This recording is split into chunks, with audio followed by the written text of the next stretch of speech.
Aroma miracles இயற்கையான aroma ஆயில்களை கொண்டு தயாரிக்கப்படுகிறது. தூக்கமின்மை, மன அழுத்தம், எதிர்மறை எண்ணங்கள் போன்ற மனநல பிரச்சனைகள், உடல்வலி, தலைவலி போன்ற உடல்நல பிரச்சனைகள், ஆன்டி ஏஜிங், முடிவுதிர்வு, பொடுகு, வெண்புள்ளி, சரும பிரச்சனைகள் போன்ற அனைத்து பிரச்சனைகளுக்கும் தீர்வளிக்கிறது. Aroma miracles.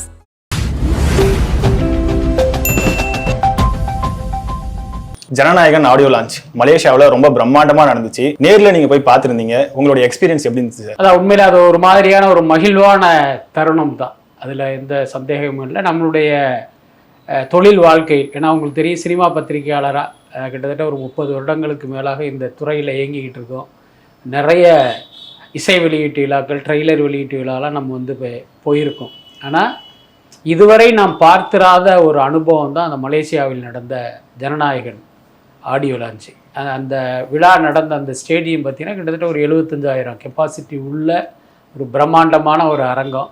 அங்கே பல்வேறு நிகழ்ச்சிகள் நடந்தாலும் இந்த அளவுக்கு பார்த்திங்கன்னா ஒரு ஸ்டேடியமில் ஒரு இடம் கூட காலி இல்லாத அளவுக்கு வந்து மக்கள் திரண்டது வந்து இதுதான் முதல் முறை. அதனால தான் அந்த விழாவிலேயே வந்து ஒரு கின்னஸ் ரெக்கார்டுக்கான ஒரு சான்றிதழ் கூட அங்கே வழங்கப்பட்டது. ஸோ அந்தளவுக்கு பிரம்மாண்டமாக நடந்தது. இதில் முக்கியமான விஷயம் என்ன அப்படின்னா, அந்த கூட்டத்தை பார்த்தவர்களுக்கு என்ன தோணியிருக்கும் அப்படின்னா, இது வந்து ஒரு மலேசியாவில் இருக்கிற தமிழர்கள் மட்டும்தான் இங்கே வந்திருப்பாங்க, அல்லது விஜய் ரசிகர்கள் வந்திருப்பாங்க அப்படிங்கிற மாதிரி ஒரு எண்ணம் தான் இருந்திருக்கும். ஆனால் உண்மையில் பார்த்தோன்னா உலகின் பல நாடுகளிலிருந்து அந்த விழாவுக்கு வந்திருந்தாங்க. எங்கிட்ட பல பேர் பேசினாங்க. அவங்கள்ட்டெல்லாம் விசாரிக்கும் போது ஒவ்வொருத்தவங்க ஒவ்வொரு நாடு சொல்கிறாங்க. எனக்கே ரொம்ப ஆச்சரியமாக இருந்தது. இன்னொரு பக்கம் மலேசியாவில் இருக்கிற தமிழர்கள் மட்டுமில்லை, அங்கே இருக்கிற சீனர்களும் மலாய்க்காரர்களுமே அந்த விழாவுக்கு வந்தாங்க. அப்போ தான் எனக்கு தெரிஞ்சது, ஆக இப்போ விஜய் படங்கள்ங்கிறது இப்போ மலேசியாவில் வந்து திரையிடும் போது அந்த மலேசிய தமிழர்கள் மட்டும் பார்க்கல, சீனர்களும் மலாய் மக்களும் பார்த்து ரசிச்சிருக்காங்க, அவங்களும் விஜயை வந்து கொண்டாடி இருக்காங்க அப்படிங்கிறத வந்து புரிஞ்சிக்க முடிஞ்சுது. அதுக்கப்புறம் பொதுவாகவே ஒரு விழா நடக்கும்போது பார்த்திங்கன்னா ஒரு மணி நேரம் தாண்டி அந்த விழா நடக்கும்போது ஒரு 2 மணி நேரம் 3 மணி நேரம் அந்த விழா வந்து நீடிக்கும் போது பார்வையாளர்கள்ட்ட பார்த்திங்கன்னா ஒரு சோர்வும் அயற்சியும் ஏற்பட்டுரும். மெல்ல என்ன பண்ணுவாங்க, கிளம்பி போகவெல்லாம் ஆரம்பிச்சிருவாங்க. ஐயோ என்னது வந்து மாட்டிட்டோமேங்கிற மாதிரியான ஒரு ஃபீலிங்லாம் இருக்கும். ஆனால் இந்த ஜனநாயகன் விழாவை பொறுத்த வரைக்கும் பார்த்திங்கன்னா ஒரு பார்வையாளர் கூட வெளியில் போகவே இல்லை. இத்தனைக்கும் ஒரு 4 மணி 3:30 மணி 4 மணிக்கு அந்த விழா தொடங்குறாங்க. விழா முடியும் போது பார்த்திங்கன்னா நள்ளிரவு ஒரு 1:15 ஆயிடுச்சு. மொத்த நேரம் பார்த்திங்கன்னா மக்கள் வந்து அவங்க உட்கார்ந்த இடத்துல ஆடாமல் அசையாமல் அப்படியே உட்கார்ந்துருந்தாங்க. இதெல்லாம் நமக்கு வந்து ஒரு பெரிய ஆச்சரியத்தை கொடுத்த விஷயம்தான். சார், ஜனநாயகன் ஆடியோ லான்ச்சில் விஜய் அவர்கள் பேசினது, யார் யாரை எங்க வைக்கணும் அப்படின்னு மக்களுக்கு தெரியும் அப்படின்னு சொல்லி சொன்னது, ஒரு வகையில எஸ்கேவை சொல்றாரு அப்படின்னு சொல்லி எல்லாரும் இந்த பக்கமும் பேசிட்டு இருக்காங்க. அதாவது முதல்ல தெரிஞ்சுங்க, விஜயினுடைய நண்பராக இருப்பதற்கு ஒரு தகுதி வேணும். அதே மாதிரி விஜயினுடைய எதிரியாக இருப்பதற்கும் ஒரு தகுதி வேணும். அதில் எந்த மாற்றமே இல்லை. அந்த தகுதியை சிவகார்த்திகேயன் இன்னும் அடையவில்லை. அந்த யதார்த்தத்தை நம்ம எல்லாரும் புரிஞ்சுக்கணும். சிவகார்த்திகேயன் இன்னைக்கு வளர்ந்து வரும் நடிகர்களில் பார்த்தீங்கன்னா ஒரு முன்னணி நடிகராக இருக்கார், அதில் மாற்றம் இல்லை.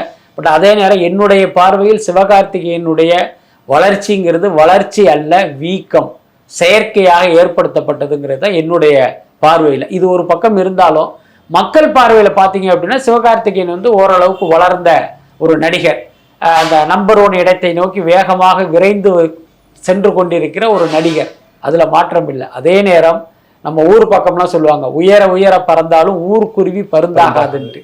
அந்த மாதிரி நீங்கள் என்னதான் ஒரு முதலிடத்தை நோக்கி முன்னேறுகிற நடிகராக இருந்தாலும் நீங்கள் விஜய் ஆக முடியாது. என்ன, நீங்கள் விஜயாக முடியாதுங்கிறது மட்டும் இல்லை, நீங்கள் விஜயின் எதிரியாகவும் முடியாது. அதை முதல்ல புரிஞ்சுக்கணும். ஆனால் இந்த யதார்த்தம் புரியாத இந்த ஆர்வ கோளாறு ரசிகர்கள் விஜய்க்கு எதிரியாக கொண்டு போய் சிவகார்த்திகேயனை போய் நிறுத்துறாங்க. அது வந்து ஒரு தேவையற்றது, அவசியமற்றதுன்னு நினைக்கிறேன். அதுக்கடுத்து ஜனநாயகன் ஆடியோ லான்ச்சில் விஜய் சொன்ன விஷயம் என்ன கேட்டாங்க, உங்கள் இடத்த யார் நிரப்ப போறான்னு ஒரு கேள்வி கேட்குறாங்க. இந்த கேள்விக்கு என்ன பதில் சொல்வதற்கு என்ன, விஜய் என்ன ஜோசியக்காரரா என்ன, என் இடத்துல வந்து இவர் வருவார், என் இடத்துக்கு இவர் வருவாருங்கிறத விஜய் எப்படி தீர்மானிக்க முடியும்? மக்கள் தான் தீர்மானிக்க முடியும். என்ன காரணம்னா விஜயை அந்த இடத்துல உட்கார வச்சதே மக்கள் தானே.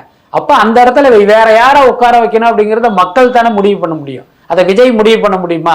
இது என்ன மன்னராட்சியா? என்ன, நான் வந்து மன்னரா இருந்தேன், இப்ப நான் ஓய்வு பெறேன், அதனால இவரை வந்து என்னுடைய வாரிசாக அறிவிக்கிறேன்னு சொல்றதுக்கு இது வந்து மக்கள் கொடுக்கிற ஒரு இடம். அதனால விஜய் பார்த்தீங்கன்னா ரொம்ப டிப்ளமேட்டிக்கா அதுக்கு பதில் சொன்னாரு, ரொம்ப யதார்த்தமான பதிலும் கூட.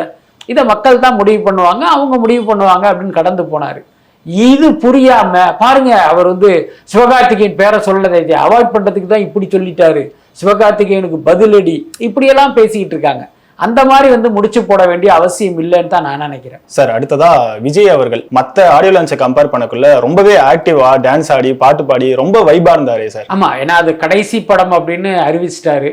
அப்ப ஜனநாயகன் ஆடியோ லான்ச் தான் அவர் கலந்து கொள்கிற கடைசி ஆடியோ லான்ச்சா கூட நம்ம எடுத்துக்கலாம். அதாவது அவருடைய ஸ்டேட்மெண்ட் படி நாளைக்கு காலம் என்ன கணக்கு போட்டிருக்கு, அவருடைய முடிவு வந்து மாறும் அப்படிங்கிறதெல்லாம் ஒரு பக்கம் இருந்தாலும் இன்றைய தேதியில் ஜனநாயகன் படத்தை தன்னுடைய கடைசி படமாக அறிவிச்சிட்டார். அப்போ விஜயை பொறுத்த வரைக்கும் அதில் வந்து உறுதியாக இருக்கா அப்படின்னு தான் நம்ம எடுத்துக்கணும். இப்போ மற்றவர்களுக்கு முக்கியமாக விஜய் ரசிகர்களுக்கெல்லாம் இவர் மீண்டும் நடிக்க வரணும் அப்படின்னு எண்ணம் இருந்தாலும் விஜயை பொறுத்த வரைக்கும் ஒரு தீர்மானமான முடிவு எடுத்துட்டாரு. நம்ம வந்து இதுதான் கடைசி படம், அடுத்து அரசியலில் நாம் நினைத்த இடம் கிடைக்கும், அதை நோக்கி நம்ம பயணப்படணுங்கிறது அவருடைய திட்டமாக இருக்குது. ஸோ அந்த அடிப்படையில் அவரை பொறுத்த வரைக்கும் இதுதான் கடைசி ஆடியோ லான்ச். அப்போ இது இந்த அனுபவம், இந்த மேடை வாழ்க்கையில் அவருக்கு திரும்பி கிடைக்காது அவருடைய பாயிண்ட் ஆஃப் வியூவில். அதுக்கு அடுத்து பார்த்தீங்கன்னா அங்கே திரண்டு இருந்தால் அந்த மக்கள் கூட்டம் இருக்குல்ல, அதை பார்த்தாலே உங்களுக்கு உற்சாகம் வரும். ஒவ்வொரு வார்த்தைக்கும் கைத்தட்டுறதா இருக்கட்டும், மற்றவங்க பேசும்போது அந்த ஸ்க்ரீனில் வந்து விஜயினுடைய ரியாக்ஷனை போடும்போது பார்த்தீங்கன்னா அந்த மொத்த ஆடிட்டோரியமே வந்து கிளாப் பண்ணுவாங்க, அந்த சத்தம் எழுப்புவாங்க. அந்த நேரத்தில் அந்த பேசுகிற ஆட்களே வந்து அவங்களுடைய பேச்சை நிறுத்திட்டு அப்படியே வெயிட் பண்ணிட்டு இருப்பாங்க, எப்படா அந்த சத்தம் அடங்கும் அப்படின்ட்டு. ஸோ இதையெல்லாம் பார்க்கும்போது நிச்சயமா அவருக்குள்ள வந்து ஒரு வைப் கிரியேட் ஆகிருக்கும்ல, அதுதான் அப்படி ஆடல் பாடலாக குட்டி கதைகளாக வெளிப்பட்டதா நான் நினைக்கிறேன். ரியாக்ஷன் சொன்னதுக்கு அப்புறம் தான் ஞாபகம் வருது, விஜயோடைய அம்மா ஓட்டு போட்டா நீங்களும் ஆகலாம் சிஎம் அப்படின்னு சொல்லிட்டு அந்த சாங்கோடைய அந்த லைன் வரக்குள்ள கரெக்டா இந்த ஸ்கிரீன்ல விஜயோடைய ஃபேஸ் இல்ல. ஆக்சுவலி எனக்கு அதுல பெரிய ஆச்சரியம் அல்லது நான் நோட்டீஸ் பண்ண விஷயம் என்ன அப்படின்னா, அநேகமா அந்த பாட்டு சிவகாசி மாதிரி ஏதோ ஒரு படத்தினுடைய பாடல்னு நினைக்கிறேன், எனக்கு சரியா ஞாபகம் இல்லை. பட் என்ன இருந்தாலும் பாத்தீங்கன்னா அது ஒரு குத்துப்பாட்டு மாதிரியான ஒரு பாடல் தான் அது. ஆனா அதுக்குள்ளார பாத்தீங்கன்னா இப்படி ஒரு கண்ணி வெடியை புதைச்சி வைக்கிற மாதிரி இப்படி ஒரு வரியை புதைச்சி வச்சிருக்காங்க பாருங்க. நாளைக்கு நீங்க தான் சிஎம் அப்படிங்கிற ஒரு வார்த்தை அதுக்குள்ளார இருந்திருக்கு. பட் அது பாத்தீங்கன்னா தற்செயலா நடந்ததெல்லாம் கிடையாது, அது ஒரு திட்டமிட்ட பாடல் வரி தான். என்ன காரணம் அப்படின்னா, விஜய் வந்து ஒரு நடிகரா அறிமுகமாகி ஓரளவுக்கு மக்கள் கிட்ட வந்து அவர் செல்வாக்கு பெற ஆரம்பித்த அந்த காலகட்டத்திலேயே விஜயினுடைய அப்பா வந்து பையனை அரசியலுக்கு கொண்டு வரணும், பையனை எதிர்காலத்தில் சிஎம் நாற்காலியில் உட்கார வைக்கணுங்கிறத அவர் முடிவு பண்ணிட்டார். முடிவு பண்ணிட்டு மெல்ல மெல்ல தன்னுடைய ஆசையையும் விருப்பத்தையும் பையன்கிட்ட வந்து இன்ஜெக்ட் பண்ண ஆரம்பிச்சு ஒரு கட்டத்தில் விஜய்க்கும் அதன் மேலே வந்து ஒரு விருப்பம் எல்லாமே வர ஆரம்பிச்சிருச்சு. ஸோ அதுக்கப்புறமா தான் இவருடைய பாடல் வரிகள்ல எல்லாம் கூட இப்போ இந்த எம்ஜிஆர் படத்தினுடைய பாடல் வரிகளில் எப்படி அவருடைய கொள்கை உள்ளுக்குள்ள இருக்குமோ அந்த மாதிரி இந்த விஷயங்களே அந்த பாடல்களில் திணிக்க ஆரம்பிச்சிட்டாங்க. அப்படிதான் இந்த வார்த்தையும் நான் நினைக்கிறேன். அந்த நேரத்தில் அந்த பாடல் வரும்போது பார்த்தீங்கன்னா இது வந்து ஒரு பெருசாக நமக்கு இம்பேக்டை ஏற்படுத்தலை. ஆனால் இன்னைக்கு இவர் அரசியலுக்கு வந்து 2026 தேர்தலில் நம்ம தான் சிஎம் அப்படிங்கிற அந்த கட்டத்தை நோக்கி போயிட்டு இருக்கிற இந்த நேரத்தில் பார்த்தீங்கன்னா இந்த வரி தனக்கு ஒரு குத்துப்பாடலில் இருக்கிற அந்த வரி ரொம்ப ஒரு முக்கியத்துவம் வாய்ந்ததா மாறிடுச்சு. இப்போ நார்மலாக நமக்கே எப்படி தோணும் போது அப்போ அவருடைய ரசிகர்களுக்கு எப்படி இருக்கும், அப்போ அந்த குத்துப்பாட்டில் இடம்பெற்ற அந்த வரி, அதுவும் விஜயனுடைய அம்மா பாடிய அந்த பாடல்ல பார்த்தீங்கன்னா இவர்களுக்கெல்லாம் அது ஒரு வேத வாக்கா தெரிஞ்சு பயங்கரமான கிளாப்ஸ் வந்தது. அதுக்கு அட்லி, நெல்சன், லோகேஷ் கனகராஜ் 3 பேருமே சன் பிக்சர்ஸ்ல படம் பண்ணிட்டு இருக்க டைரக்டர்ஸ். அப்படி இருக்கக்குள்ள ஜனநாயகனுடைய ஆடியோ லான்ச்சுக்கும் வந்திருக்காங்க. சன் பிக்சர்ஸ் சைட்ல இருந்து இவங்களுக்கு ஏதாவது ப்ராப்ளம் இல்லை? நிச்சயமாக வராது. அதுல என்ன எதுக்கு வரணும்? இன்னொன்று இப்போ நெல்சனா இருக்கட்டும், லோகேஷா இருக்கட்டும், அட்லியா இருக்கட்டும், இந்த 3 பேருமே விஜயால் முகவரி பெற்றவர்கள் தான். புரியுதா இல்லை? இன்னைக்கு அவங்க வேணா ஒரு பெரிய இடத்துல இருக்கலாம், ஆனால் விஜய் பட வாய்ப்பு கிடைத்த பிறகுதான் மக்களிடம் இவர்களுடைய பெயரே வந்து பிரபலமானது. இப்போ அட்லின்னு ஒருத்தர் அவருடைய விஜயோட சேர்ந்து ஒர்க் பண்ண படம் வந்து தெரி ஃபர்ஸ்ட். அந்த தெரிக்கு முன்ன பார்த்தீங்கன்னா அட்லிங்கிற பேரை யாருக்குமே தெரியவே தெரியாது. புரியுதா இல்லையா? அந்த படம் கமிட்டான பிறகுதான் அட்லிங்கிற ஒரு பேரே பாமர மக்கள் வரை போய் சேர்ந்தது. அதுக்கப்புறம் மெர்சல் பண்ணாரு, பிகில் பண்ணாரு. ஸோ இந்த படங்கள்லாம் பண்ணும்போது அட்லிங்கிறவருடைய அந்த மார்க்கெட் வேல்யூவே வந்து இன்னொரு இடத்துக்கு போச்சு. அதே மாதிரி லோகேஷ் கனகராஜ் லோகேஷ் கனகராஜ் பார்த்தீங்கன்னா மாநகர்னு ஒரு சின்ன பட்ஜெட் படம், அதுக்கப்புறம் கார்த்திங்கிற ஒரு டயர் 2 ஹீரோவை வைத்து எடுத்த வந்து ஒரு கைதி படம். இது பண்ணும்போதெல்லாம் லோகேஷ் கனகராஜ் பேர் வந்து ஒரு பெரிய அளவில் பரிச்சயம் ஆகலை, பிரபலம் ஆகலை. அந்த மாஸ்டர் படத்துக்கு கமிட் ஆனதுக்கு பிறகுதான் லோகேஷ் கனகராஜ்னு ஒரு ஊரே வந்து அவரை கொண்டாட ஆரம்பிச்சுது. கிட்டத்தட்ட நெல்சனும் அதே மாதிரி தான். சிவகார்த்திகேயனை வைத்து பல படங்கள் இயக்கி இருந்தாலும் விஜயை வைத்து பீஸ்ட் இயக்கிய பிறகுதான் அவருக்கே வந்து ஒரு அட்டென்ஷன் கிரியேட் ஆச்சு. ஸோ அப்படி இருக்கும்போது இந்த 3 பேருமே விஜயால் வளர்த்து விடப்பட்டவர்கள், விஜயால் அடையாளம் காட்டப்பட்டவர்கள். இன்னும் சொல்ல போனா இந்த மூவரின் இன்றைய வாழ்க்கை நிலைக்கே விஜய் தான் காரணம், சன் பிக்சர்ஸ் காரணம் இல்லை. இன்னும் சொல்ல போனா விஜய் இவர்களை இயக்குனராக தேர்வு செய்ததால் தான் சன் பிக்சர்ஸ் அவங்கள வச்சு படம் எடுத்தாங்க. சன் பிக்சர்ஸே இவங்களை தேடி போய் நாங்கள் விஜய் டேட் வச்சிருக்கோம், நீங்கள் ஒரு கதை சொல்லுங்கன்னு கேட்கல.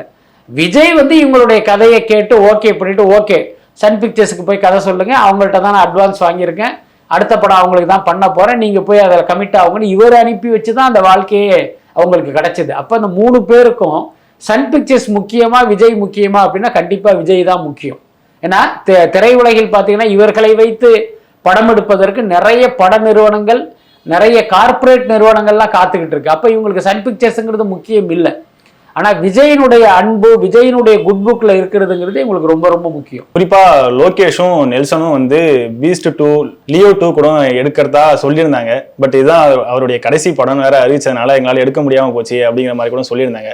ஒருவேளை விஜய் வந்து கடைசி படம் இல்லைன்னு சொல்லியிருந்தா அடுத்து 2 பார்ட்ஸும் வந்திருக்குமா சார்? ஆனால் பீஸ்ட் 2 வருவதற்கு வாய்ப்பு இல்லை. என்ன காரணம் அப்படின்னா பீஸ்ட் வந்து ரிலீஸ் ஆன நேரத்திலே அது ஒரு டிவைடிங்கான ரிப்போர்ட்டு. ரொம்ப வெளிப்படையாக சொல்லணும் அப்படின்னா பெரும்பாலானவர்களுக்கு பீஸ்ட் படம் பிடிக்கல.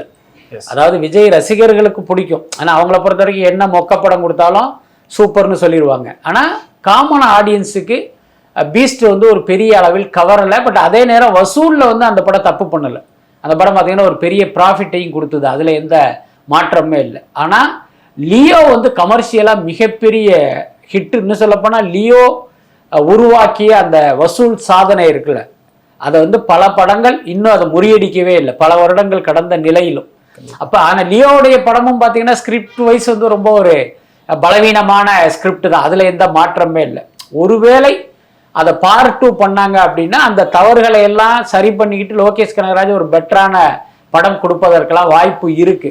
ஆனால் அன்ஃபார்ச்சுனேட்லி விஜய் பார்த்தீங்கன்னா இப்படி ஒரு முடிவை எடுத்துட்டாரு. நமக்கு ஜனநாயகன் தான் கடைசி படம், இனிமே வந்து நம்ம சினிமாவில் இருக்க வேணாம், மக்கள் சேவை அப்படிங்கிற ஒரு முடிவை எடுத்துட்டாரு. பட் அதே நேரம் நாம் என்ன கணக்கு போட்டாலும் காலம் வந்து ஒரு கணக்கு போட்டிருக்கோம், அதுதான் நடக்கும். ஸோ இவர் என்னன்னா நம்ம 2026 தேர்தலிலேயே அறுதி பெரும்பான்மையில் ஜெயிச்சு நம்ம முதலமைச்சர் ஆயிடுவோங்கிற அந்த நம்பிக்கையில், அந்த எண்ணத்தில் தான் இந்த முடிவை அவர் வந்து அறிவிச்சிருக்காரு. ஒருவேளை விஜய் நினைச்ச வெற்றி, அந்த பெருவெற்றி அவருக்கு கிடைக்காம ஒரு 50 சீட்டு 60 சீட்டு ஜெயிச்சு ஒரு எதிர்கட்சி தலைவருங்கிற அந்த அந்தஸ்து தான் அவருக்கு கிடைக்குது அப்படின்னா நிச்சயமாக அந்த மீண்டும் நடிக்க மாட்டேன் அப்படிங்கிற அந்த முடிவை வந்து அவர் மறுபரிசீலனை செய்வதற்கு வாய்ப்பு இருக்கு. பட் என்னுடைய தனிப்பட்ட விருப்பு, தனிப்பட்ட வேண்டுகோள் என்ன அப்படின்னா விஜய் வந்து மீண்டும் நடிக்க வரணும் அப்படிங்கிறது தான். என்னன்னா நீங்க முதலமைச்சர் நாற்காலியில உட்காந்துட்டீங்கன்னா பிரச்சனை இல்லை, உங்களுடைய நீங்க நினைத்த அந்த பயணம்ங்கிறது ஸ்மூத்தா போயிடும். அதே நேரம் அந்த விஷயம் நடக்காமல் நீங்க வெறும் எம்எல்ஏ அல்லது ஒரு எதிர்கட்சி தலைவர் அப்படிங்கிற அந்த இடத்துல இருந்தீங்க அப்படின்னா அடுத்த 5 வருஷம் மக்களோட நீங்க கனெக்ட் பண்றதுக்கு சினிமா தான் சரியான கருவி.